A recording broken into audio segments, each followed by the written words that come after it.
Biyen mula sliramu wis tak aturi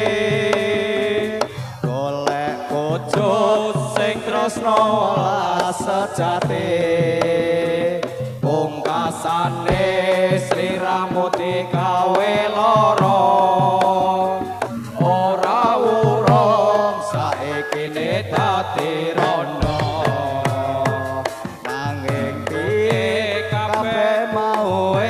kebacut ibarat bubur bakal dadi sego mula ketonku iki tanpa upama ngerti ngono lamaranmu sing tak tampa mau ora perlu diketone